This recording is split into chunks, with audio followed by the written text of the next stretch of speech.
నమస్తే. నేను మీ ఆనపసల వెంకటేష్.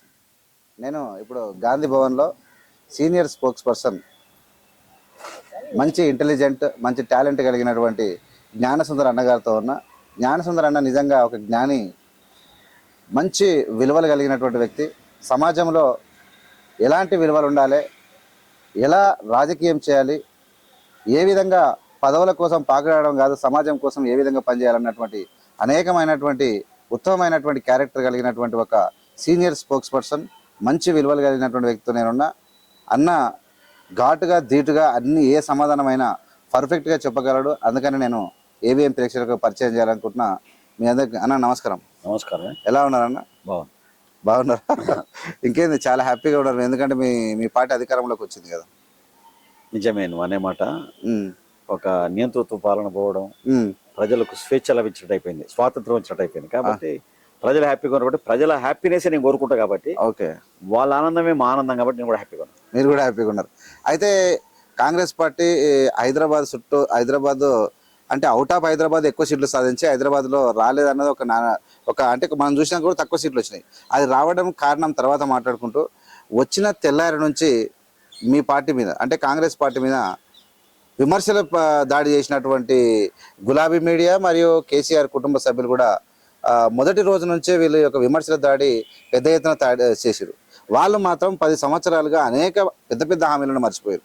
కానీ మేము అంటే కాంగ్రెస్ పార్టీ గెలవడం కోసం హామీలు ఇచ్చినటువంటి మాటను మాట్లాడుతూ వాళ్ళకి నోటికి వచ్చింది మాట్లాడుతూ ఉన్నారు. అలాంటిది మీకు ఎలా అబ్జర్వ్ చేస్తున్నారు వీటన్నిటిని? అంటే కేసీఆర్ ప్రభుత్వం ఏదైతే కాంగ్రెస్ పార్టీ ప్రభుత్వం మీద, KCR BRS party Congress party ప్రభుత్వం మీద అయితే దాడి చేస్తుందో అది వాళ్ళ ఆత్మవిమర్శ చేసుకోవాలి. వాళ్ళు ఉచిత విద్య అన్నారు, ఇయ్యలేదు. డబుల్ బెడ్రూమ్ అన్నారు, ఇయ్యలేదు. ఎస్సీలకు 3 ఎకరాల భూమి అన్నారు, ఇయ్యలేదు. నిరుద్యోగులకు 3000 పెన్షన్ అన్నారు, ఇవ్వలేదు. ఈ రీతిగా అనేక రకాల వాళ్ళ హామీలు అమలు చేయని సంఘటనలు ఉన్నాయి. కానీ 10 సంవత్సరాల్లో అమలు చేయని ఇంటికో ఉద్యోగం అన్నారు, చేయలేదు. ఇవాళ 10 సంవత్సరాలు సప్లాన్ కూడా మొత్తం ఎత్తేసారు. అయితే ఇవన్నీ అమలు చేయలేరు మీరు 10 ఏళ్లలో. 50 రోజులు కాకముందే ఎందుకైనా మీరు ఈ ప్రశ్నలు, ఈ దగాకోరు ప్రచారం? దానివల్ల మీ ప్రచారం వల్ల మీరు సాధించేది ఏం లేదు. కేసీఆర్ గారు తొలి అసెంబ్లీలోనే 1,70,00,000 ఉద్యోగాలు ఉన్నాయి. అండ్ పరిపాలన సౌలభ్యం కొరకు మరొక 50,000 ఉద్యోగాలు కల్పించి నిరుద్యోగత్వం తొలగిస్తా అని చెప్పి ఒక మాట చెప్పడం జరిగింది. అడ్డమాడరా? ఎవరు అడ్డం? కాబట్టి వాళ్ళ హామీలు అవుతున్నాయి అన్ని గాలికి తీసేసి 50 రోజుల పాలన విమర్శిస్తే ప్రజలు కూడా అర్థం చేసుకుంటారు. కొంత సమయం ఇవ్వాలి కదా. పసికందు 1 నెల రోజులు నిండలేదు. నిజంగా చెప్పాలంటే గవర్నమెంట్ పసికందే. దానికి వయసు కనీసం వర్క్ స్టార్ట్ చేసారు కదా. వర్క్ స్టార్ట్ అయింది. అద్భుతమైన ప్రశంసలు వస్తున్నాయి ప్రజల నుంచి. ఇంకా కూడా ఏదైతే కాంగ్రెస్ పార్టీ చేసిన 6 గ్యారెంటీలు అమలు చేస్తుంది, ప్రజల నుంచి మద్దతు తీసుకుంటుంది. పార్లమెంట్ ఎన్నికలు కూడా మేము గెలుస్తున్నాం 100%. ఓకే, 100%. ఎలా అసలు యాక్చువల్గా మీరు రైతు బంధు అని కేసీఆర్ ఎన్నికల ముందు ఊదరగొట్టిండు. ఆయన ఇవ్వాల్సి ఎన్నికల కోడ్ కన్నా ముందు రైతు బంధు ఇవ్వాలి. ఎన్నికల కోడ్ వచ్చినాక ఆయన రైతు బంధు ఇస్తాడు. అవి వచ్చినాయా, ఇస్తానుకున్నాడా, కావాలని చేసిండు. ప్రజలకు ఇప్పుడు రైతు బంధు ఇస్తలేదు కాంగ్రెస్ పార్టీ, ఎట్లా గెలుస్తుంది అసలు? కరెక్ట్ అంటే వృద్ధాప్య పెన్షన్ కూడా టైంకి ఇవ్వట్లేదు అని చెప్పి చాలా మంది అంటున్నారు. రైతు బంధు 2 ఎకరాల వరకు ఇచ్చేసినా? ఇచ్చినాం కదా, 2 ఎకరాల వరకు కంప్లీట్ అయిపోయింది కదా. అయిపోయింది. ఇప్పుడు కేసీఆర్ కూడా తన ప్రభుత్వం లోపల రైతాంగానికి ఒకటిసారి రైతు బంధు ఇచ్చిండా? రికార్డ్స్ తీయమని ఇయ్యలేదు. ఇప్పుడు గవర్నమెంట్ కూడా ఇప్పటికే 3 ఎకరాలు ఇచ్చింది. మిగతాది కూడా ఈ ఫిబ్రవరి బడ్జెట్ సమావేశాల మొత్తం మిగతాది కూడా ఇచ్చేస్తుంది. 100% రైతు బంధు కానీ రైతు రుణమాఫీ కానీ చేసి తీరుతాం. ఫిబ్రవరి ఎండింగ్ వరకు ఇస్తామని చెప్తా ఉన్నారు. రేపు బడ్జెట్ సమావేశం ఉంది కదా, ఆ బడ్జెట్ సమావేశంలో కేటాయింపులు జరుగుతాయి. అందులోనే ఇప్పుడు ఉచిత మన 500 గ్యాస్ సిలిండర్ కానీ, లేకపోతే మన ఇందిరమ్మ ఇళ్ళది కానీ, 200 ఉచిత కరెంటు కానీ అది కూడా బడ్జెట్ లో పెడుతున్నారు. తప్పకుండా అవి కూడా అమలైతాయి. ఈ రోజు వచ్చిన పేపర్లో 500 సిలిండర్, 2 గృహజ్యోతికి సంబంధించినటువంటి ఉచిత 200 యూనిట్లు కూడా ఇచ్చారు. ఇది ఖచ్చితంగా. అయితే మీరు ఇమ్మీడియట్గా కాంగ్రెస్ ప్రభుత్వం అంటే ఇప్పుడు ఉన్నటువంటి మంత్రులను చూస్తున్నారు, ముఖ్యమంత్రిని చూస్తూ ఉన్నారు. అంతకు మొదలు ఉన్న ఫామ్ హౌస్లో ముఖ్యమంత్రిని చూసిరు, ప్రగతి భవన్ ముఖ్యమంత్రిని చూసిరు. ఇప్పుడు ఉన్నటువంటి ముఖ్యమంత్రి ఎలా పనిచేస్తున్నాడు, ఈ మంత్రివర్గం లోపల ఇంతకు మొదలు ఉన్న మంత్రులకు సర్వస్వాతంత్రాలు ఉండేటివి కావు. ఇప్పుడు ఉన్నటువంటి మంత్రులు సర్వస్వాతంత్రంగా పనిచేస్తారా, లేకుంటే ముఖ్యమంత్రి కనసంధాలను నడుస్తారు, అంటే ముఖ్యమంత్రి కంట్రోల్ చేస్తున్నాడు అందరినీ కేసీఆర్ లాగా? నూతన ముఖ్యమంత్రి గౌరవ రేవంత్ రెడ్డి గారు ప్రజాస్వామిక పద్ధతిలో చట్టబద్ధంగా పాలన చేస్తూ ఉండు. ఉమ్, తనకంటే సీనియర్లు మంత్రివర్గం ఉన్నప్పటికి కూడా ఉమ్, ఒక కెప్టెన్గా ఉమ్, మిగతా బ్యాట్స్మెన్స్తో కూడా అద్భుతమైన వాళ్ళు ఏదైతే బీఆర్ఎస్ పార్టీ నుంచి స్పీడ్ బౌలింగ్ వేసినా, స్పిన్ వేసినా, స్లో వేసినా ఉమ్, ప్రతి బాల్ను సిక్సర్ మలిసే విధంగా ముఖ్యమంత్రిగా కెప్టెన్గా బాధ్యత వహిస్తుడు. అదేవిధంగా ఆ టీం మెంబర్స్ కూడా, క్యాబినెట్ మంత్రులు కూడా అద్భుతమైన అనుభవం ఉన్న వాళ్ళు, ఉమ్, రాజకీయంగా ప్రజలతో మమేకమైన వాళ్ళు, ఉమ్, ప్రజల సంక్షేమాన్ని కోరేవాళ్ళు ఉమ్, ఆ మంత్రివర్గంలో ఉన్నారు. డెఫినెట్గా బీఆర్ఎస్ ప్రభుత్వ పాలనకు, కాంగ్రెస్ పార్టీ ప్రభుత్వ పాలనకు 100% తేడా ఉంటుంది. ఉమ్, ప్రధానంగా నిజాయితీతో కూడే ప్రభుత్వం, ఎక్కడ కూడా ధనదుర్వినియోగం జరగకుండా ప్రభుత్వం నడపాలనే ఉద్దేశంతో ఆయన పాలన చేస్తా ఉండి. అలా నిన్న పంజాగుట్టలో టోటల్ పోలీస్ స్టేషన్ షిఫ్లింగ్ చేసిండు. ఉమ్. ఎందుకు చేసిండు? ఏసీపీ డీసీపీ నుంచి ఆఖరి స్టేషన్ ఎస్ఐసి దాని మీద ఆరోపణలా? భూ కబ్జాలలో రియల్ ఎస్టేట్ బిజినెస్ వ్యాపారులతో కుమ్ముకుపోయిన ఆరోపణల వల్ల స్టేషన్ స్టేషనే మార్చిన చరిత్రలో ఫస్ట్ రికార్డ్ అసలు. అంటే రేవంత్ రెడ్డి గారు అంత పట్టుదలతో ఉన్నాడు. ఇంకో మాట మీకు ఏం చెప్తున్నానంటే, రేవంత్ రెడ్డి పిరికి పందగాలు, ఉమ్, ఆత్మవిశ్వాసం ఉన్న నాయకుడు, ఉమ్, తన కార్యకర్తలకు కూడా ఆత్మవిశ్వాసాన్ని నింపిన నాయకుడు, ఉమ్, ప్రజలకు కూడా ఆల్టర్నేట్ గా టిఆర్ఎస్ ప్రభుత్వం మీద వ్యతిరేకత ఉన్నప్పుడు కులం జడ్డ సుఖం దక్కాలని ఆలోచించే ప్రజలకు నమ్మకాన్ని కలిగించాడు. ఉమ్, కాంగ్రెస్ పార్టీ ప్రభుత్వం వస్తుందని చెప్పి. ఇప్పుడు రేపు ఏదైతే డిసెంబర్ 9 ప్రమాణ స్వీకారం చేస్తున్నా అని ముందే చెప్పిండు. ముందే చెప్పాడు. ఎట్లా అయితే ముందు చెప్పి ప్రమాణ స్వీకారం చేయగలిగాడో, ప్రజలకైతే హామీలు ఇచ్చిండో, ఆ హామీలు కూడా అదే రకంగా అమలైతే అన్నమాట చెప్తాం. ఎస్, 100% వాస్తవం. కానీ కాకపోతే కేసీఆర్ కు తెలంగాణ రాష్ట్రంలో ముఖ్యమంత్రి అయినప్పుడు 17,000 కోట్ల మిగిలి బడ్జెట్ ఉన్నది. మీకు ఇప్పుడు సుమారుగా 7 లక్షల కోట్ల గుదిబండ మీ నెత్తి మీద ఉండదు. ఆయనకు సాధ్యమైంది, కానీ మీకు ఎట్లా సాధ్యం? అయితే నేను నిన్న కేసీఆర్ గారు ఒక మాట మాట్లాడాడు ప్రమాణ స్వీకారం సందర్భంగా. ఏమంటే 6 నెలల సంవత్సరం లోపల ఆ ప్రభుత్వం పనితీరు అది పడిపోతుందో ఉంటుందో తెలియదు, మనం అది తేలిపోతుంది, ప్రజలు తిరుగుబాటు వస్తున్నాడు. కానీ ఆ తిరుగుబాటు వస్తుందని చెప్పిండు. కానీ కాంగ్రెస్ పార్టీకి ఖజానా లేకుండా ఖాళీ చేసింది మేమే. ఈ ప్రాజెక్టులు కట్టడం నాణ్యత లేని ప్రాజెక్టులు కట్టి నీళ్లు పారకున్నప్పుడు కూడా వేల కోట్ల రూపాయలు ప్రజల ధనాన్ని చేసినాం అనే మాట అని కూడా చెప్తే బాగుంటుంది కదా. ఆ మాట చెప్పకుండా నేను అంటున్నా, ఇప్పుడు కాళేశ్వరం ప్రాజెక్ట్ ఉంది, యాక్చువల్గా అది ప్రాణిత చేవెళ్ళ అంబేద్కర్ ప్రాజెక్ట్. అది దాని పేరు మార్చి దాన్ని రీడిజైన్ చేసి 1,27,000 కోట్ల రూపాయలు అంచనా వేసి అందులో 90 కోట్ల రూపాయలు ఖర్చు పెడితే దానివల్ల పారిన నీటి ఎకరాలు ఎన్నంటే 40,000 ఎకరాలు ఆ నీటి ద్వారా పారుతుంది. కానీ రైతాంగం మీద భారం ఎంత పడుతుంది? కరెంటు బిల్లులు కానీ 100 రూపాయలు ఖర్చు పెడితే ఆ ప్రాజెక్టుకు ప్రజలకు ఉపయోగపడే విషయం 100లో 50 మాత్రమే. 50 రూపాయలు ఉపయోగపడు, అదనంగా ప్రజలకు 50 రూపాయలు నష్టమే ప్రభుత్వం. ఆ ప్రాజెక్టు వల్ల ఉపయోగం లేదు. అందులో ఇవాళ మొత్తం పూర్తిగా అవినీతిమయమైంది కదా. భారతదేశ చరిత్రలో ఎక్కడైనా ఒక ప్రాజెక్టు ఇన్ని కోట్ల రూపాయల ప్రాజెక్ట్ కట్టినాక 2019లో పూర్తయిన ప్రాజెక్టు 23 వరకు ప్రాజెక్టు పిల్లర్స్ కూలిపోతాయండి, పగులు చరిత్ర లేదు అసలు. ఎంత దుర్మార్గం అంటే వాళ్ళు ఎంత అవినీతి చేశారో అర్థం.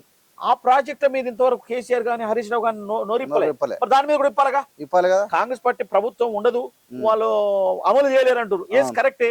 మరి ఆ ప్రాజెక్టులో ఇంత అవినీతి జరిగింది అనే మాట అంటున్నారు అని చెప్పాలి కదా. ఇప్పుడు మీకు సీతారాం ప్రాజెక్టు ఉంది ఖమ్మంలో, రాజీవ్ దుమ్ముగూడ ఇందిరాసాగర్ ప్రాజెక్టులను రెండింటిని కలిపి అది కూడా రీడిజైన్ చేసి 1,550 కోట్ల రూపాయలతో అయిపోయే ప్రాజెక్టును దాన్ని 23,000 కోట్లకు దాన్ని అంచనా తీసుకెళ్లారు. 8 కోట్ల రూపాయలు ఖర్చు పెట్టారు. ఒక్క నీటి సుక్క పారలే. ఈ పాలమూరు రంగారెడ్డి ప్రాజెక్టులో కూడా దానికి కూడా 23,000 కోట్ల రూపాయలు అంచనా వేసి 8-9 కోట్లు ఖర్చు పెట్టు, అక్కడ ఒక్క నీటి సుఖం పారలేదు. ఇవన్నీ చెప్పాలి కదా. మరి ఎక్కడ పోయింది ధనం అంతా? ఎవరు తీసుకురు? మీరు దోపిడీ చేసి మీరు ఖజాలు వేసుకుంటారు. అందుకని నేను గౌరవ ముఖ్యమంత్రి గారిని ఏం కోరుతున్నంటే, నీటి ప్రాజెక్టుల మీద కానీ, రెవెన్యూ డిపార్ట్మెంట్ ధరణి ప్రాజెక్టులో కానీ ఎవరి పేద భూములు చేసుకున్నారు, కేసీఆర్ ప్రభుత్వం లోపల ఉండబడిన మంత్రులు ఎన్ని అక్రమ పట్టాలు చేసుకోరు, ఈ నీటి ప్రాజెక్టుల మీద ఎన్ని కోట్ల రూపాయలు దోపిడించిన విషయాన్ని సమగ్రంగా దర్యాప్తు ఎత్తి ప్రజా కోర్టులో దోషులు నిలబెట్టి అట్టి డబ్బును రికవర్ చేయాలి. ఆయన ముఖ్యమంత్రుడని మంత్రుడని రికవర్ చేసి ఏదైతే ప్రభుత్వ ఖజాను నింపాల్సిన బాధ్యత నూతన ప్రభుత్వానికి ఉంది. ఆ సమగ్రమైన విచారణ జరిపి వాళ్ళ మీద క్రిమినల్ కేసులు నమోదు చేయాల్సింది నేను నూతన ప్రభుత్వానికి గౌరవ ముఖ్యమంత్రి రేవంత్ రెడ్డి గారికి అభ్యర్థన చేస్తా ఉన్నాను. 100% కరెక్ట్. ఇప్పుడు వీళ్ళు గెలిచిన తర్వాత ప్రజలకు సుసంపన్నమైన పాలన అందేయడమే ముఖ్యమే. దాంతో పాటు ఖచ్చితంగా గత పాలనలో జరిగినటువంటి ప్రజల సొమ్మైన అవినీతిని మొత్తం వెలికి తీసి నయీం భూములతో సహా లక్షల కోట్ల రూపాయలు ఎక్కడ పోయినాయి అది ఇంతవరకు ఎవరికి తెలియదు. అది ఏం జరిగింది కూడా ప్రజలకు చెప్తే ఇంకా ప్రభుత్వం మీద పారదర్శక వస్తుందని మీరు కూడా అంటూ ఉండరు. అయితే ముఖ్యంగా ఉద్యోగాల కోసమే ఏర్పడినటువంటి తెలంగాణ రాష్ట్రం లోపల ఉద్యోగాలు ఇవ్వడం పక్కన పెడితే 25 లక్షల ఎకరాల భూములు అమ్మి రింగ్ రోడ్ చుట్టుముట్టు ఉన్నటువంటి భూములు రాష్ట్రం మొత్తం ఎన్ని భూములు అమ్మితే మరి ఇప్పుడు వచ్చేటువంటి రాబోయే తరాలకు కనీసం కేసీఆర్ గారి ఇంత కూడా ఆలోచన చేయకుండా విద్యార్థుల గురించి ఆలోచన చేయలేదు. విద్యా వ్యవస్థలో బోర్డ్ ఆఫ్ ఇంటర్మీడియట్ చూస్తే మీరు చూసిన పరిస్థితి 27 మంది చచ్చిపోయారు. ఏ యూనివర్సిటీలో కూడా లేదు. మల్లారెడ్డి అనురాగ్ యూనివర్సిటీ, మల్లారెడ్డి యూనివర్సిటీ 2 వచ్చినాయి. ఇలా వ్యవస్థ మొత్తం ఇట్లా నాశనం అవుతూ ఉంటే కాంగ్రెస్ పార్టీ ప్రజలు నిజంగా ఆలోచించి కేసీఆర్ని దించాలని తీసినరా లేకుంటే ఏం జరిగింది? మీ టోటల్ మీ అబ్జర్వేషన్ అయింది అసలు? అంటే ఒక మంచి ప్రశ్న ఉద్యోగాల గురించి. నిన్న హరీష్ రావు గారు మాట్లాడుతూ మేము నిర్వహించిన ఎగ్జామినేషన్స్ పరీక్షలో ఆగస్టు 2వ తారీఖు 23వ సంవత్సరంలో నర్సింగ్ ఏదైతే మేల్ నర్సింగ్ కానీ స్టాఫ్ పోస్టులు మేము నిర్వహించినాం. అట్టి ఉద్యోగాలు కాంగ్రెస్ పార్టీ మేము ఇస్తున్నట్టుగా డబ్బా కొట్టుకుంటుందని చెప్పి ఆయన చెప్పడం జరిగింది. మీరు ఆగస్టు 2వ తారీఖు నాడు ఎగ్జామ్ నిర్వహిస్తే సెప్టెంబర్, అక్టోబర్, నవంబర్ వరకు ఏం చేసి ఎందుకు ఏం గడ్డి బీకరా? మత్తులో ఉన్నారా? డబ్బు సంపాదించుకోవడంలో ఎక్కడ ఏ ప్రాజెక్ట్ నుంచి ఎంత తీసుకోవాలనే విషయం మీద ఆ కార్యక్రమం నిమగ్నం అయిపోయి ఉద్యోగులకు నియామకాలు మర్చిపోయిందా? ఇవాళ మీరు ఆనాడు కనుక ఈ ఉద్యోగులకు నర్సులకు నియామకాలు ఇస్తే సెప్టెంబర్లో అక్టోబర్లో ఇచ్చుంటే ఇవాళ వాళ్ళకు ఒక 5 నెలలు సర్వీస్ వాళ్ళకు లాభం జరిగేది కదా. కాంగ్రెస్ పార్టీ ఇమీడియట్ గా వాళ్ళకు సర్వీస్ నష్టం జరగకూడదు అని చెప్పి మన నిర్లక్ష్యం వల్ల, మన నిర్లిప్త వల్ల, మన అశ్రద్ధ వల్ల నిరుద్యోగుల నష్టం జరుగుతుందని చెప్పి వాళ్ళు ఈ కాంగ్రెస్ పార్టీ ప్రభుత్వం వెంటనే నియామకాలు చేయడం జరిగింది. మొట్టమొదటి తొలి అసెంబ్లీలోనే మనం కేసీఆర్ది మాట్లాడుకున్నాం ఇంతకుముందు. ఏది 1,70,00,000 ఉద్యోగాలు ఉన్నాయని చెప్పి దేశంలో 2 కోట్లు అన్నారు. ఇక్కడ మనతననేమో 1,70,000 అన్నారు. తర్వాత ఏమైందంటే 50,000 అదనంగా పరిపాలన సౌలభ్యం కోసం ఇస్తాను. మరి అది నియమించుకోవడం ఏమన్నా అడ్డమైనవా? ఎవరైనా అడ్డం వచ్చిండ్రా? కాబట్టి మీరు ఇట్లాంటి దుష్ప్రచారం చేయడం అనుకోవాలి. భూములు అంటారా? భూములు ఏమైనా కేసీఆర్, కేటీఆర్, హరీష్ రావు, కవిత, సంతోష్ వీళ్ళందరూ ఒక కుటుంబ కేంద్రంగా ఏర్పడైపోయి పాలన అంటేనే వాళ్ళు, ప్రభుత్వం అంటేనే వాళ్ళు. నో మంత్రి నో వ్యవహారం. ఇప్పుడు హోం మంత్రి ఉండే, పేరు ఏందో ఉండే, ఆయన పేరు మహమ్మద్ అలీ గారు. ఒక హోం గార్డ్ కూడా ట్రాన్స్ఫర్ చేసే పరిస్థితి లేదు. అటువంటి మంత్రులను పెట్టుకుని పాలన కొనసాగించారు, వాళ్ళ కుటుంబ పాలన కొనసాగించారు. ఇవాళ రేవంత్ రెడ్డి గారు ఏం చెప్తుండ్రు? ఏ మినిస్టర్ పని చేయాలంటూనే రేవంత్ రెడ్డి గారు తన తమ్ముడు పోతుంటే పోలీసు ఎస్ఐ కాన్వాయ్ పెడితే సస్పెండ్ చేసాడు ఇమీడియట్ గా. తర్వాత తన భార్యకు, తన బిడ్డకు, తన కుటుంబ సభ్యులందరికీ మీరు ప్రభుత్వంలో ఏలు పెట్టొద్దు, ఏ అధికారికి ఫోన్ చేయొద్దు, మీకు అన్నప్పుడు నాకు చెప్పాలని కేసీఆర్ ఏం చేసిండు? ఓడిపోయిన బిడ్డను ఎమ్మెల్యే చేసిండు. ఏంటంటే అది చేసిండు. సంతోషను వాళ్ళ కుటుంబ సభ్యుల్ని, వాళ్ళ జనాభా ఎంత నియామకం చేసిండు. అంటే రేవంత్ పాలనకు కేసీఆర్ పాలనకు చాలా డిఫరెన్స్ ఉంది. అసలు కుటుంబాన్ని మాత్రం ఇన్వాల్వ్ కానివ్వని పరిస్థితి. నిజాయితీగా పాలన కొనసాగుతుంది. ఇది రాజకీయాలకు అత్యంతంగా ప్రజలందరూ అంగీకరించి తీరాల్సిందే. ప్రచారం అంటావా? వాళ్ళు అపోజిషన్ పార్టీ అది ఏమైనా మాట్లాడుతుంది. సమయం ఇవ్వకుండా మాట్లాడడం అనే దాన్ని ప్రజలు కూడా వ్యతిరేకిస్తారు. అవును, 100%. అంటే కొన్ని టీవీ ఛానల్ కూడా ఉన్నాయి, 2-3 వాళ్ళు ఒకటి గ్రహించారు అన్న. ఏం గ్రహించారు వాళ్ళంటే యూట్యూబ్ ఛానల్ మమ్మల్ని ఓడించినాయి అనేది ఒకటి. అంటే వాళ్ళు చేసినటువంటి తప్పులను వాళ్ళు యూట్యూబ్ ఛానల్ చూపించారు అంతే, కానీ తప్పులు చేసింది అయితే వాళ్ళే కదా. 100%. అయితే ఇప్పుడు ఏం చేస్తారు అంటే మళ్ళీ యూట్యూబ్ ఛానల్కి డబ్బులు పెడితే వీళ్ళ మీద దుష్ప్రచారం చేయవచ్చు. ఇది పెద్ద మైనస్ అవుతుంది మళ్ళీ. ఇప్పుడు నేనేమంటున్నా, నేను 100 మరపైనకైనా భయపడను కానీ నన్ను వ్యతిరేకించే 4 పత్రికలకు భయపడతా అన్నాడు బోనాపట్టి నెపోలియన్ నియంత. అబ్బా. అయితే కేసీఆర్ గారు పత్రికలను మొత్తం మీడియాను కబ్జాలో పెట్టుకుంది. ఏదైతే పెద్ద మీడియాలు అనుకుంటున్నామో అవన్నీ కబ్జాలు పెట్టుకుంటే యూట్యూబ్ ఛానల్స్ చాలా కృషి చేసినాయి, సత్యాలను ప్రజానికానికి ఎడ్యుకేట్ చేయగలిగినాయి. కాబట్టి వాళ్ళ డ్యూటీ వాళ్ళు చేసారు. ఎవరైతే పెద్ద మనము మీడియా అనుకుంటున్నామో, థర్డ్ ఎస్టేట్ ఏదైతే అనుకుంటున్నామో వాళ్ళను కొంచెం నయాన్నో భయాన్నో కొంచెం లొంగ తీసుకున్నాడు. యూట్యూబ్ ఛానల్స్ ఆ డ్యూటీని వాళ్ళు చేశారు. కాబట్టి సత్యం ప్రజలకు వెళ్ళింది, కాంగ్రెస్ పార్టీ గెలిచింది. ఎస్, వాస్తవం చెప్పింది కాబట్టి కాంగ్రెస్ పార్టీ గెలిచింది. ఇప్పుడు కాంగ్రెస్ పార్టీ వచ్చినాక చాలా మంది, కొంతమంది అంటే చిన్న చిన్న దాంట్లకు మేము కూడా యూట్యూబ్ ఛానల్ ద్వారా లేకుంటే ప్రసార సాధనాల ద్వారా మేము చెప్పేది, మేమేం చెప్తున్నాం అంటే ఖచ్చితంగా 1 సంవత్సరం 2 సంవత్సరం 3 సంవత్సరాల్లో పూర్తిగా ప్రజలకు కావాల్సినటువంటి సుపరిపాలన అందిస్తుంది కాంగ్రెస్ పార్టీ, అందరికి నమ్మకం ఉంది. ఇప్పుడు మీరు కేసీఆర్ ఇచ్చిన రైతు బంధు, లేదంటే వృద్ధాప్య పెన్షన్లు, లేదంటే కళ్యాణ లక్ష్మి అవి ఇస్తూ అదనంగా ఈ 6 గ్యారెంటీలు ఏవైతే ఉన్నాయో పేదల యొక్క జీవితాలకు అండగా తోడుగా ఒక గౌరవంగా ఉండే విధంగా ఉన్నాయా? దేనికోసం మీరు ఈ 6 గ్యారెంటీలను ప్రజలకు మీరు అంటే ఒక మేనిఫెస్టో తయారు చేసి, అంటే వాస్తవికంగా సమాజంలో ఉండబడిన పేద ప్రజానికానికి, రైతాంగానికి ఏదైతే నీడ్ ఉందో ఆ నీడును ఫుల్ఫిల్ చేయాలని చెప్పి ఒక పరిశుద్ధకుని పాత్ర పోషించింది కాంగ్రెస్ పార్టీ. ఆ నీడును ఫుల్ఫిల్ చేయాలని చెప్పి ఒక డాక్టర్ పాత్ర పోషించింది వైద్యం చేయడానికి. ఒక రోగిని బలహీనంగా ఉన్నప్పుడు ఆహారం ఇవ్వాలన్నా, విటమిన్స్ ఇప్పించాలా అనే పద్ధతిలో ఆలోచన చేసి కాంగ్రెస్ పార్టీ నాయకత్వం అన్నాడున్న పిసిసి ప్రెసిడెంట్ రేవంత్ రెడ్డి గారు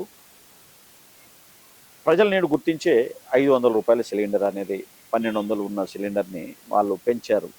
కేంద్రం కానీ రాష్ట్రం కానీ అసలు పెంచుకుంటే 400 ఉన్న సిలిండర్ ఇవాళ కనీసం మేము 500 కన్నా ఇస్తున్నాం కదా.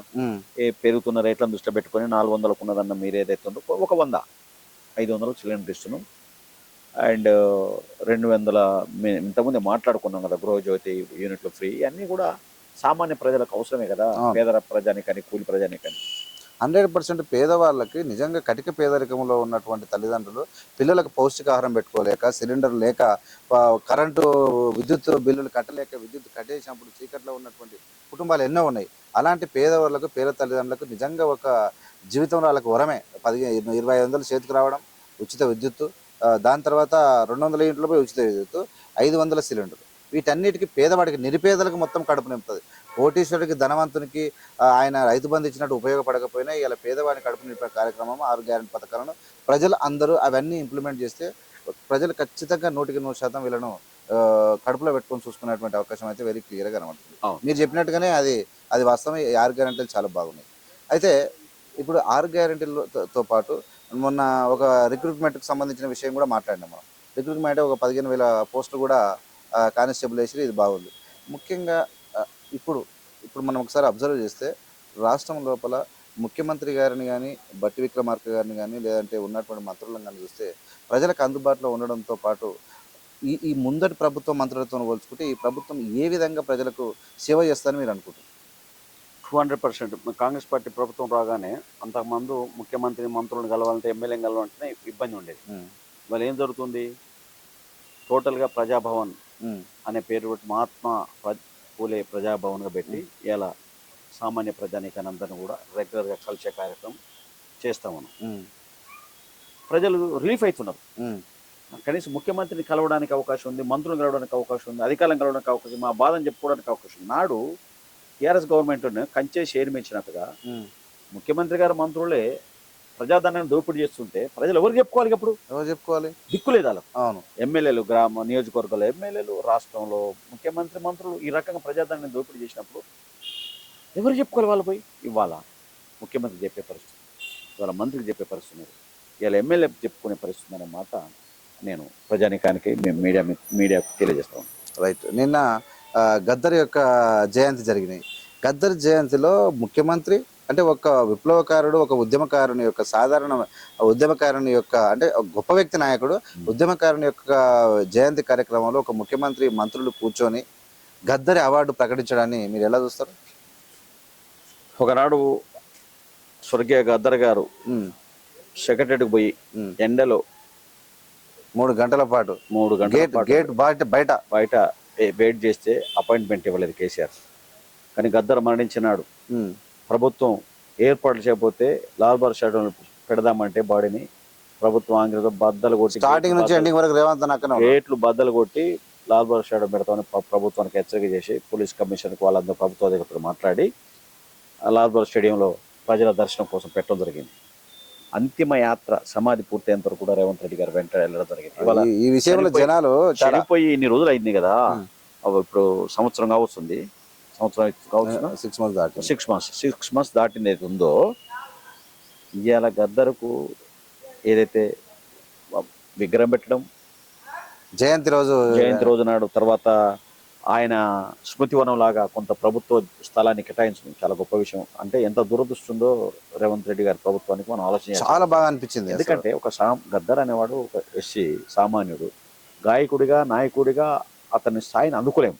ఆ విషయాన్ని గుర్తించడం గొప్ప విషయం కదా, ఇది కావాల్సింది. అదే చాలా గొప్ప చర్య గద్దర్ మన ప్రభుత్వం చేసింది. అదే ముఖ్యమంత్రి గారి అడుగులు పేదల వైపు పడుతున్నాయని మరి గ్రహిస్తున్నారా? పేదల వైపు పడుతున్నాయి. పేదలంటే నిరుపేదలకు వచ్చిన నిజమైన పోరాట యోధులను, నిజమైనటువంటి గొప్ప, ఇప్పుడు కోదండరామ గారిని కూడా గుర్తించడం ఇది చాలా గొప్ప పరిణామం. కోదండరామను బండి కింద కుక్క అన్నటువంటి కేసీఆర్, అదే కోదండరామ గారిని తీసుకొని ఎమ్మెల్సీ ఇచ్చినటువంటి రేవంత్ రెడ్డి, గద్దర్ను బయట కూర్చుని పెట్టినటువంటి కేసీఆర్, అదే గద్దర్ను ఇవాళ ప్రజలకు ఒక అవార్డు కూడా ఆయన పేరు మీద ప్రకటించినటువంటి ముఖ్యమంత్రి. వీళ్ళిద్దరి మధ్యలో మీకు ఎలా చూస్తూ ఉన్నారు? వీళ్ళిద్దరి మధ్య ఎంత ఫరక్ ఉంది? ఆలోచనల ఫరక్ ఉందా, లేకుంటే ఎక్కడ జరుగుతుంది? ఇప్పుడు ఈయన రెడ్డి, ఆయన వెలుమ, కానీ చేస్తున్నది ఎలా ఉందనేది మీరు చెప్పండి. మనం కాంగ్రెస్ పార్టీ ప్రభుత్వానికి కులాన్ని అంటగడడానికి అవకాశం లేదు. ఓకే, సరే, అక్కడ వాళ్ళ కుటుంబ పాలన జరిగిందన్న దానికి ఓపెన్ గా ప్రజలందరికీ తెలుసు. ఇవాళ మీకు మాట చెప్తున్నా, తెలంగాణ ఉద్యమంలో పెట్రోల్ పోసుకొని కాల్చుకొని చనిపోయే ముందు కూడా జై తెలంగాణ చనిపోయిన శ్రీకాంతాచారి తెలంగాణ ఉద్యమానికి జీవం పోసాడు. అవును, అతని తల్లికి కనీసం చిన్న పదవి లేదు. కానీ వాళ్ళ కోదండరామన్ అనే వ్యక్తి తెలంగాణ ఉద్యమంలో పాల్గొన్న సందర్భాన్ని పురస్కరించుకొని సరే మొన్న నియంతృత్వ పాలనకు వ్యతిరేకంగా కాంగ్రెస్ పార్టీతోని సపోర్ట్ చేయడం వల్ల ఒక మాట అన్నారు, ఇటువంటి మేధావిని ప్రభుత్వంలో పెట్టుకుంటే మేలు జరుగుతుంది దాని మీద ఆయన రేవంత్ రెడ్డి గారు అమలు చేసాడు. సరే, వాళ్ళు అడ్డుపడి ఏదో 2 రోజులు ఆపగలిగారు, కానీ పూర్తిగా ఆగుద్దని అయితే నేను అనుకోవట్లేదు. Okay, right. అది అటు రైట్. మీలాంటి జ్ఞానసుందర్ లాంటి వాళ్ళు కూడా పార్టీలో సర్వీస్ చేస్తూ ఉన్నారు. మీరు పెద్ద ఎత్తున నాకు టికెట్ కావాలని ధర్నాలు రాస్తారోకలు చేయకపోవచ్చు, కానీ మీ సర్వీస్ అయితే ఉన్నది. మేము ఎప్పటి నుంచో గుర్తిస్తూ ఉన్నాం. మరి మీలాంటి వాళ్ళకి కాంగ్రెస్ పార్టీలో అధికారం వచ్చింది, మీకు ఏమైనా పదవులు వచ్చే అవకాశం ఉందా? అసలు మాకు టికెట్ లేకుండా పర్వాలేదు, పదవి లేకుండా సరే అని మీరు అనకూడదు. అంటే ఇస్తే మంచిది, అది ముఖ్యమంత్రి గారి నిర్ణయం. ఇవ్వకపోయినా నేను పెద్ద మంచిది అంటే మేము ఒప్పుకోవాలి. నిరాశపడాను. ఎందుకు కొరకంటే నేను ఎన్నికల కొరకు రాజకీయాలు చేసే మనిషిని కాదు. ఓకే, రాజకీయాలను ఆరాధిస్తా. ఎన్నికలు లేకున్నా ఉన్న ప్రజల్లో ఉంటారు. ఓకే, ప్రజాసేవను శ్వాసిస్తా. ఓకే, ఈ పరిణామ క్రమంలో పదవి అనేది వస్తే వెల్ అండ్ గుడ్. అది ముఖ్యమంత్రి గారికి ఇష్టం ఉండి మా జిల్లా మంత్రులు కానీ ముఖ్యమంత్రి గారు కానీ వాళ్ళందరికీ అరే జ్ఞానసుందర్కు సీనియరు, నేను అంటే 79, 80 నుంచి NSAలో పనిచేస్తున్నా. అంటే 40 సంవత్సరాలు దాటిపోయింది నేను పనిచేయబట్టి. ఓకే, ఓకే, కానీ నాకు ఎన్నడూ నిరాశ లేదు, నిస్పృహ లేదు, అలసట లేదు. ఓకే, అంటే ఒక్క రెండు పదాలు చెప్తా, ఎక్కువద్దు. కానీ నేను మనసు మీద తిప్పితే ప్రజల గురించి ఆలోచన చేస్తా, నేను కలం కదిపితే ప్రజల కొరకు రాస్తా, నేను గలం విప్పితే ప్రజల పక్షం వహిస్తా, నా హృదయం స్పందిస్తే ప్రజా ఉద్యమం నిర్వహిస్తా, ఆస్తి పాస్తుల మీద ఆశ లేని వాడిని, ప్రజా సమస్యల మీద అవగాహన ఉన్నవాడిని, ప్రజల పనులు అలసి ఆకలి తీర్చుకునేవాడిని. కాబట్టి నాకు పెద్దగా ఈ పదవులతోని వాటితో ఆరాటం పోరాటం లేదు. అందుకోసం ఎప్పుడు నిరాశ కూడా పడలే. ఎందుకు పడలేదంటే నేను ఆరాధిస్తా కదా. ఇప్పుడు కొంతమంది దైవాన్ని ఆరాధిస్తుంటారు, దేవుడు కానుకలు ఇచ్చినయకున్న ఆరాధనలే ఉంటది. నేను కూడా రాజకీయాల్ని ఆరాధిస్తా. ఎక్సలెంట్. ప్రజాసేవను శ్వాసిస్తా, ప్రజల కొరకు జీవిస్తా, ప్రజాసేవలో మరణిస్తా. ఇది నా సంకల్పం. ఇంతకంటే గొప్ప పదవితోనే నాకు తృప్తి కలుగుద్ది అనుకోవట్లే. మీ యొక్క మెచ్యూరిటీకి, మీ ఆలోచనకు హ్యాట్స్ ఆఫ్ అన్న. నిజంగా ఇలాంటి మాటలు ఎంతో మందికి స్ఫూర్తిదాయకం. ఎందుకంటే పార్టీలో ఉన్న ప్రతి ఒక్కరికి పదవులు ఇవ్వలేము, అందరికీ ఇవ్వలేము, కొందరికి ఇవ్వగలం. సరే, మీరు చెప్పినటువంటి విషయాలు అందరికీ చాలా మందికి తెలవాలని చెప్పి కోరుకుంటూ, అయితే రాష్ట్రంలో మీ ప్రభుత్వము మీకున్నటువంటి ఎక్స్పెక్టేషన్ ఎన్ని సంవత్సరాలు పాలిస్తుంది అనుకుంటున్నారు? 100%. ఈ 5 సంవత్సరాలు కాకుండా వచ్చే 5 సంవత్సరాల్లో కూడా మేము నిజాయితీ పాలన అందించి, ప్రజా సంక్షేమ పాలన అందించి, ప్రజా ప్రభుత్వంగా ప్రజల మన్నను పొంది వచ్చే 5 ఏళ్ళు కూడా అంటే ఈ 5 years పీరియడ్ కాకుండా ఇంకా 5 years కూడా మేమే రూల్ చేస్తాం. ఎందుకు రూల్ చేస్తామంటే ప్రజల ప్రేమను పొందడానికి ప్రజల్లో ఒకడిగా నాయకుడు అనే భావం కంటే సేవకుడిగా ప్రభుత్వం పనిచేస్తా ఉంది. ఎక్సలెంట్. ముఖ్యమంత్రి కూడా నేను భలే ముఖ్యమంత్రి అనిపిస్తుంది, మాకు కూడా చాలా బాగా అనిపిస్తుంది. ఎస్ ఎస్ అది కావాలి, అది కావాలా, జరుగుతుంది. ప్రజలు అర్థం చేసుకోవాలని చెప్పి ప్రజలకు ఒక అప్పీల్ చేస్తా ఉన్నా. ప్రభుత్వం వచ్చి 50 రోజులు అయింది, ఇంకా ఒక 100 రోజులు సమయం ఇవ్వాలి. 6 months తర్వాత ఒక అంచనాకు 1 రావాలి. year తిరిగేటప్పుడు ప్రజలు మొత్తం వన్ సైడ్ అయిపోతారు అనిపిస్తుంది. Guarantee right. ఈ ఒకటి అయితే ఈ రాష్ట్ర పరిస్థితి ఎట్లా ఉంటే దేశంలో కాంగ్రెస్ పరిస్థితి ఎట్లా ఉందని మనం ఒకసారి చూస్తే కర్ణాటక గెలిచిర్రు, అవును, తెలంగాణ గెలిచిర్రు, పక్కనే ఉన్న ఛత్తీస్గఢ్ ఓడిపోయింది, రాజస్థాన్ ఓడిపోయింది. అంటే అధికారంలో ఉన్నటువంటి కాంగ్రెస్ పార్టీ దేశంలో అధికారం రావాలంటే ఆ రెండు గెలవాల్సింది. కాంగ్రెస్ పార్టీ దేశంలో అధికారంలోకి రాబోతుందా రాదా? ఖచ్చితంగా అధికారంలోకి వస్తుంది. కాకపోతే ప్రజలని అభివృద్ధిని ప్రశ్నించకుండా, కేంద్ర ప్రభుత్వం తప్పులను ప్రశ్నించకుండా, వాళ్ళ మత రాజకీయాలను ప్రశ్నించకుండా, వాళ్ళ కుల రాజకీయాలను ప్రశ్నించకుండా, వాళ్ళ కార్పొరేట్ వ్యవసాయ అంశాన్ని ప్రశ్నించకుండా, కార్మిక వ్యతిరేక అంశాలను ప్రశ్నించకుండా ప్రజల్ని మత్తులోకి దించుతున్నారు. మత్తు అనేది ఎట్లుంటుందంటే,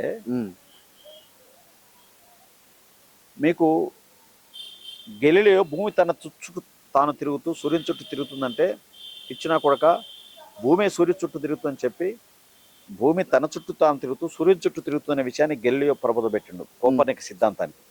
అప్పుడు ఏమన్నారంటే సూర్యుడే భూమి చుట్టూ తిరుగుతున్నాడనే మాట చెప్పి అతన్ని గృహ నిబంధన చేశారు. ఆనాడు ఉన్న ప్రాచీన మన యూరోప్ కంట్రీస్ లో ఉన్న మతరాజ్యాలు కొన్ని 100 సంవత్సరాల తర్వాత గెలిలియో సిద్ధాంతం కరెక్ట్ అయింది. అయ్యో, ఆ టైంలో మాత్రం ఆయన బంధించారు. అంటే మత ప్రభావం ఆ రకంగా ఉంటుంది. మతం ఏం చేసిందంటే నీ సిద్ధాంతం తప్పు అనే అంశాన్ని చెప్పి గృహ నిర్ధారణ చేశారు.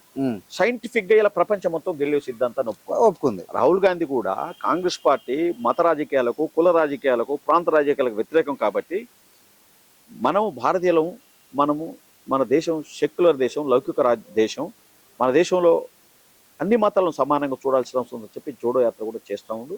ఆ జోడో యాత్ర సిద్ధాంతం కూడా అదే, ప్రజలను ఐక్యం చేసే సంఘటన, ప్రజల లోపల నమ్మకం కలిగించే సంఘటన.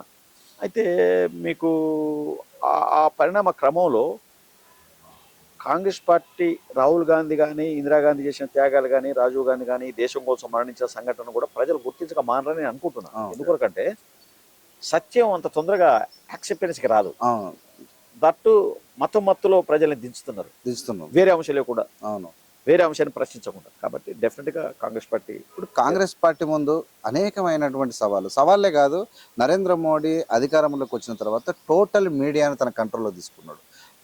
దేశంలో ఉన్నటువంటి పెద్ద ఛానల్ అయినటువంటి అన్ని శాటిలైట్ ఛానళ్లను తన కబంధాస్తాల్లో పెట్టుకున్నటువంటి నరేంద్ర మోడీ ఆయన ప్రసంగాలు మాత్రమే ప్రసారం చేసి ఇతరుల ప్రసంగాలను తూతు మంత్రంగా చేసేటువంటి మీడియా అయిన తర్వాత అనేక తప్పులు, అది నల్ల చట్టాలు కావచ్చు, లేదంటే జీడిపి పడిపోవడం కావచ్చు, ఇక్కడ ఉన్నటువంటి బ్యాంకులను ప్రైవేటైజేషన్ కావచ్చు, లేదంటే మనం చూస్తున్నటువంటి ఎయిర్పోర్ట్లు కానీ, ఓడరేవులు కానీ అనేక సంవత్సరాలు బిఎస్ఎన్ఎల్ లాంటి సంవత్సరాలు మొత్తం ప్రైవేటీకరణ చేసి ఇలా ఆదాని అంబానీలకు 25 లక్షల కోట్ల రూపాయలు దోషిపెట్టినటువంటి నరేంద్ర మోడీ ఇన్ని తప్పులు పెట్టుకొని ఇలా కాషాయ వస్త్రాలు కట్టుకొని ఈ విధంగా ప్రజలను ఇలా బ్లాక్మెయిల్ చేస్తున్నాడా, లేకుంటే పాలన చేస్తున్నాడా, రాజ్యాంగబద్ధంగా జరుగుతుందా?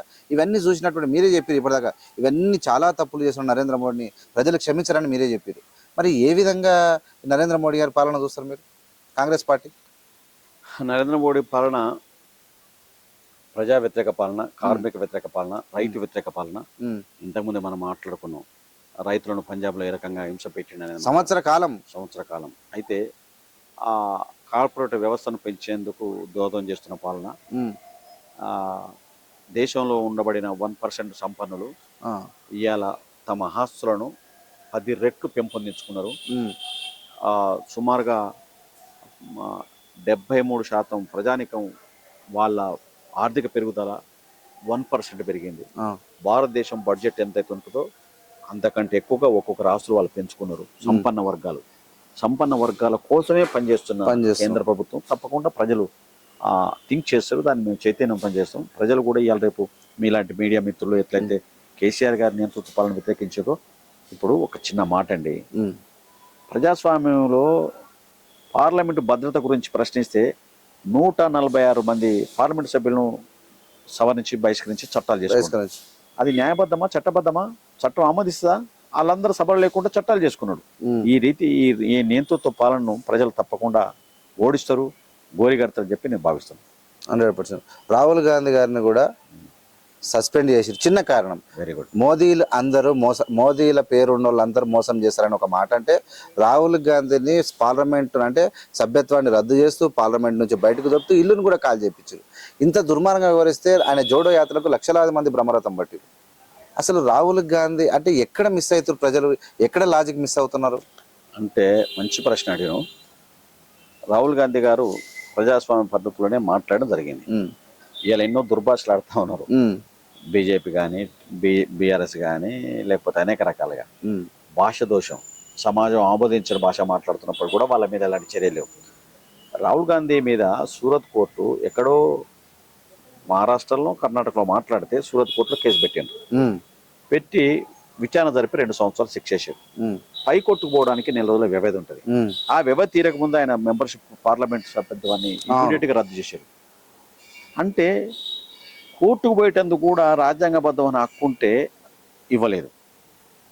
తర్వాత గులాబీ నవాబ్ ఆజాద్ పార్లమెంట్ సభ్యుడు కూడా కాదు, ఆయనకు పార్లమెంట్లో ఆయన కోట ఉంది, గవర్నమెంట్ కోట.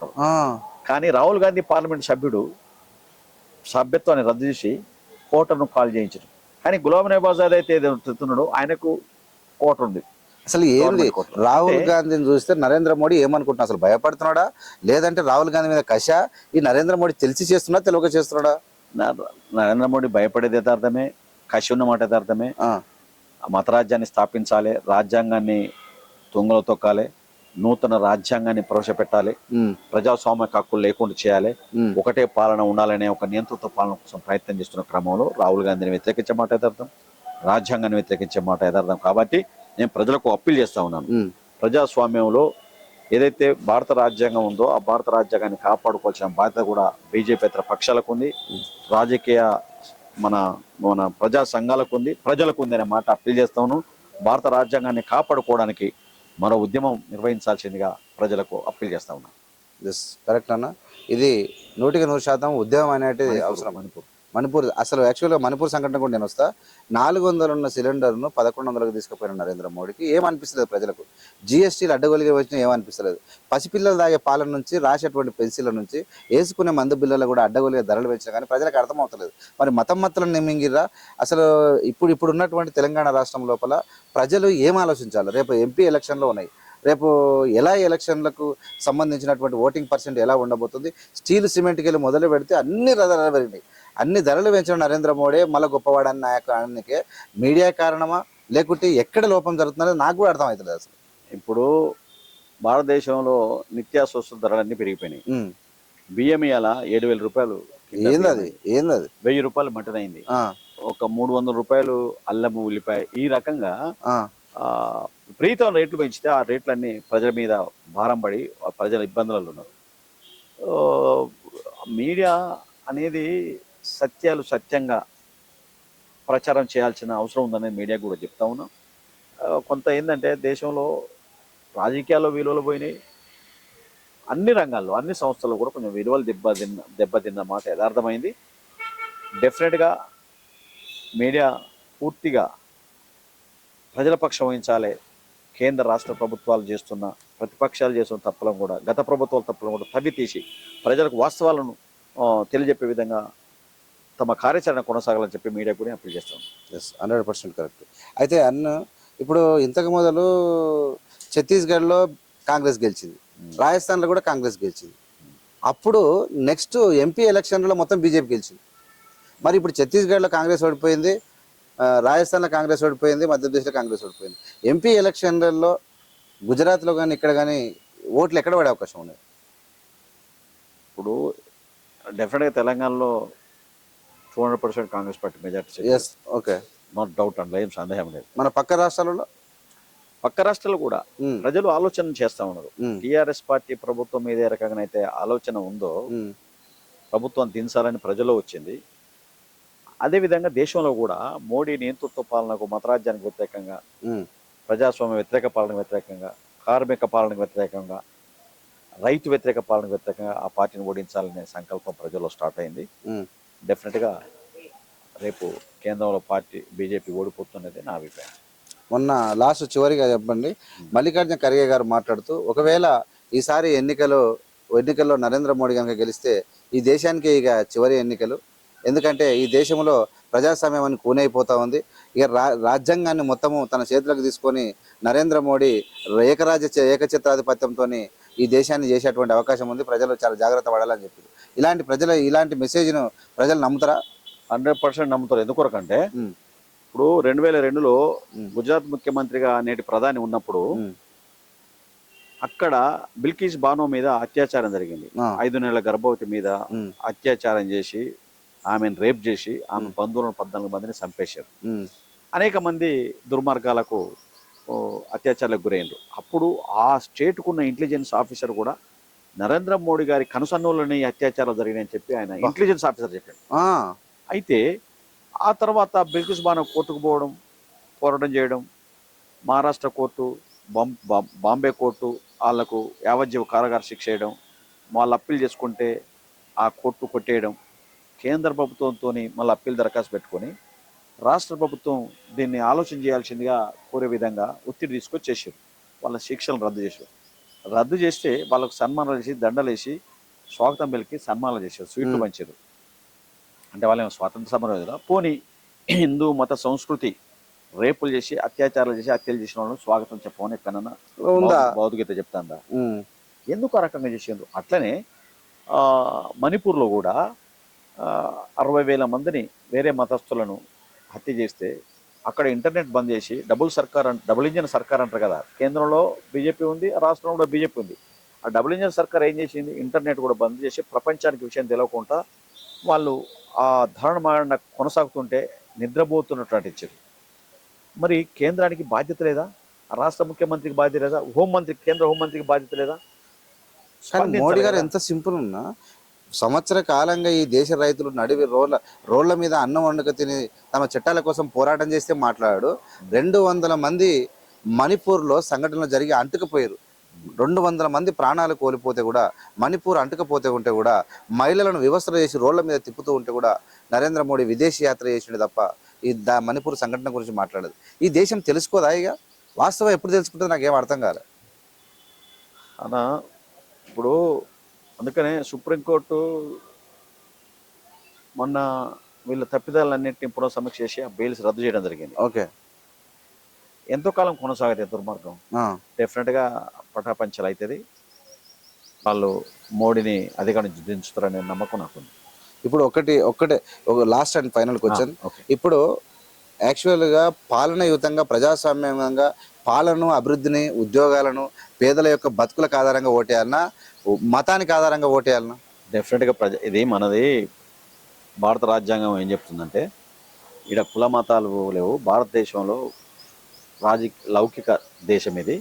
కుల మతాలకు అతీతంగా మన రాజ్యాంగం చెప్తా ఉంది. అందరికీ సమాన హక్కులే ఉన్నాయి. ప్రధానమంత్రి నుంచి సామాన్య పౌరుడి వరకు కూడా. ఒక మతాన్ని కించపరిచి ఒక మతాన్ని హింస పెట్టడం కూడా నేరమే. యాక్చువల్గా ప్రజాస్వామ్యంలో కాంగ్రెస్ పార్టీ రాజ్యాంగాన్ని కట్టుబడి రాజ్యాంగాన్ని పరిరక్షించాలని చెప్పి కోరుతున్న కాంగ్రెస్ పార్టీకి ఓటేయాలి.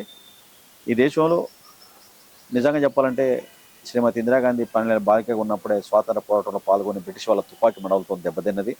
ఈ దేశ నిర్మాణంలో నీకు మాట చెప్పాను ఎంత లౌకిక రాజ్యం అనడం చెప్పడానికి శ్రీమతి ఇందిరాగాంధీ ఆపరేషన్ బ్లూ స్టార్ జరిగిన తర్వాత సిక్కు గన్మెన్లు ఉన్నారు. ఆ సిక్కు గన్మెన్ తీసేయమని చెప్పి ఇంటెలిజెన్స్ చీఫ్ బ్యూరో ఎవరైతే ఉన్నారో ఆయన ఇందిరాగాంధీ చెప్పాడు ప్రధానమంత్రి. ఓకే, ఆర్ యు సెక్యులర్, నువ్వు లౌకిక వ్యాధివేనా అని ఒక మతాన్ని కించపరచడం లేక సిక్కు గన్మెన్లను తొలగించలేదు, ప్రాణాన్నే కోల్పోయింది తప్ప. ఆనాడు కనుక ఇంటెలిజెన్స్ ఆఫీసర్ మాట విని సిక్కు గన్మెన్ తొలగిస్తే ఆమె బతికేది. కానీ ప్రాణమైన ఇచ్చింది కానీ తప్పి ఒక మతాన్ని కించపరచలే, అవమానించలే, వ్యతిరేకించలే. అంటే కాంగ్రెస్ పార్టీ ఆ విధమైన లౌకిక రాజ్యం ప్రాణం ఇచ్చింది. అసలు మామూలు విషయం కాదు అసలు. అదే క్రమంలో రాజీవ్ గాంధీ కూడా ఇదే ప్రపంచ శాంతి కొరకు, శాంతి ఏర్పాటు కొరకు తన ప్రాణాన్ని ఇచ్చాడు. అవును. అంటే శ్రీమతి సోనియా గాంధీ కూడా తను ప్రధానమంత్రి కావడానికి అవకాశం ఉన్నా తను పదవి తీసుకోలేదు. తన కొడుకును ప్రధానమంత్రి చేయడానికి అవకాశం ఉన్న మెజార్టీ పార్లమెంట్ సభ్యులు కోరిన వేరే వ్యక్తిని మన్మోహన్ సింగ్ను ఒక ఆర్థిక నిపుణుడిని ప్రధానమంత్రి చేసే తప్ప పదవుల కోసం ఆరాటపడే వాళ్ళ త్యాగాల కాంగ్రెస్ పార్టీ త్యాగాలనిస్తుంది. ఈ దేశంలో సర్పంచ్ పదవికే పోటీ పడతారు.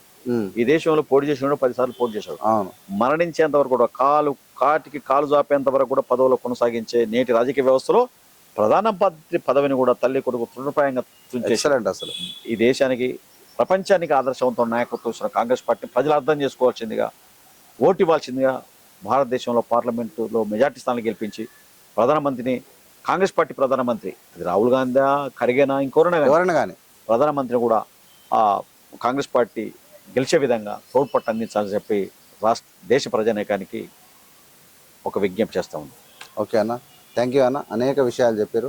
చివరిగా ఇంకేమైనా చెప్పాలనుకుంటారా లాస్ట్గా? ఏం లేదు. Okay, thank you very much. మీరు అనేకమైన విషయాలు చెప్పారు.